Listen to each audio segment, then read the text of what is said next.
सोलापूर रेनगरमध्ये भारताचा कम्युनिस्ट पक्ष मार्क्सवादीच्या महाराष्ट्र राज्यस्तरीय 3 दिवसीय अभ्यास शिबिराला उत्साही सुरुवात झाली।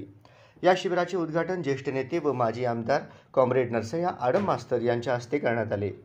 प्रारंभी लाल झेंडा फडकावून शहीदांना अभिवादन करण्यात आले, तर प्रजानाट्य मंडळाच्या कलाकारांनी क्रांतिकारी गीते सादर केली। लाल झेंडे को लाल सलाम, साम्राज्यवाद मुर्दाबाद, दुनिया के मजदूर एक हो अशा घोषणांनी रेनगर परिसर दणाणून गेला। कार्यक्रमाला उपस्थित असताना माकप पॉलिट ब्युरो सदस्य कॉम्रेड डॉक्टर अशोक ढवळे यांनी सोलापूर जिल्ह्यातील कार्यकर्त्यांच्या संघर्षाचे कौतुक केले। त्यांनी सांगितले की जनक्रांतीसाठी जनतेचा सहभाग महत्त्वाचा आहे आणि त्यासाठी राजकीय प्रबोधनाचे तंत्र हे अभ्यास शिबिर आत्मशांत करेल। त्यासाठी राजकीय प्रबोधनाचे तंत्र हे अभ्यास शिबिर आत्मसात करेल। यावेळी मंचावर केंद्रीय समिती सदस्य कॉम्रेड बादल सरोज, राज्य सचिव डॉक्टर अजित नवले तसेच अनेक मान्यवर उपस्थित होते। उद्घाटन सत्राचे अध्यक्षस्थान सुभाष शमीम यांनी भूषविले।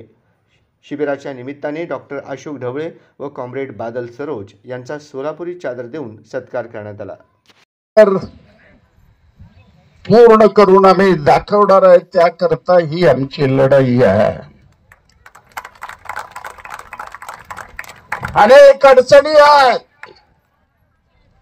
या देशामध्ये, प्रचंड प्रमाणात।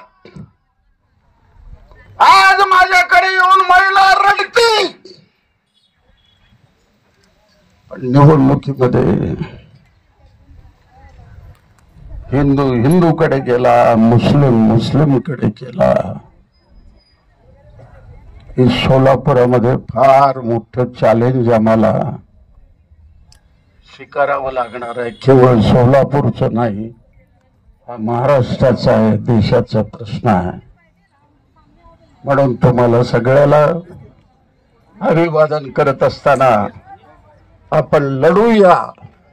एक ना एक दिवस लाल किल्ल्यावर लाल झेंडा फडकल्याशिवाय राहणार नाही अशी अपेक्षा। याची एक झलक ही आज आपण सर्वांनी या रेनगर मध्ये येऊन पाहिलेली आहे। हे जे अत्यंत महत्त्वाचा आणि महत्त्वाकांक्षी प्रकल्प, याचं नियोजन मनामध्ये करून याचं प्रत्यक्ष अंमलबजावणी करणं हे साधं सोपं काम नव्हतं, परंतु हे काम हे या सोलापूर जिल्ह्यातल्या मार्क्सवादी कम्युनिस्ट पक्षाने, CITO, इतर सर्व जनसंघटनांनी, नेते कॉम्रेड नरसय्या आडम मास्तर यांच्या नेतृत्वाखाली पूर्ण करत आणलेला आहे। यासाठी अभिनंदन करावं तेवढं कमीच होईल, कौतुक करावं तेवढं कमीच होईल। आणि म्हणूनच आज या ठिकाणी या अतिशय रम्य वातावरणामध्ये, कामगार वर्गाच्या शहरामध्ये आपलं हे सचिवांचं शिबिर त्याची सुरुवात होतीये। कॉम्रेड नरसय्या आडम यांनी ध्वजारोहण केलेलं आहे आणि 2 शब्द बोललेले आहेत। बरंचसं ऊन झालेलं आहे, अजून काही मला आपल्या सगळ्यांचा वेळ घ्यायचा नाही, परंतु पुन्हा एकदा अशा तऱ्हेचे प्रकल्प हे करण्याचं धाडस लाल बावट्याने इथे दाखवलं, पूर्णत्वाला आणलं।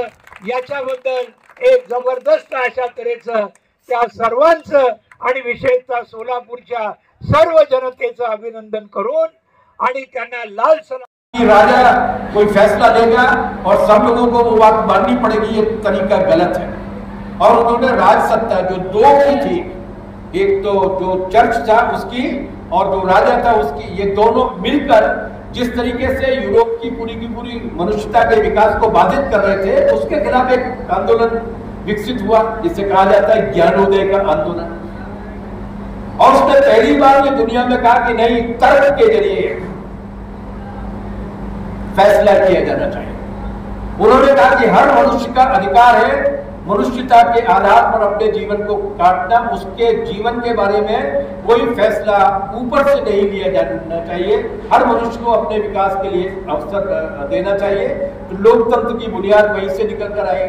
सोच विचार की सुसंगठित अभियान वहीं से निकल कर आया और उसने पूरी दुनिया भर में एक चमत्कारी भूमिका निभाई, जिसे हम कहते हैं कि सामंतवाद के खात्मे के बाद नई नई विचारधाराएं पैदा हुई और नए नए तरीके की राज प्रणालियां भी विकसित हुई, जिनमें से सबसे विकसित राज प्रणाली का नाम था सोवियत संघ में समाजवादी क्रांति के बाद बना हुआ राष्ट्र।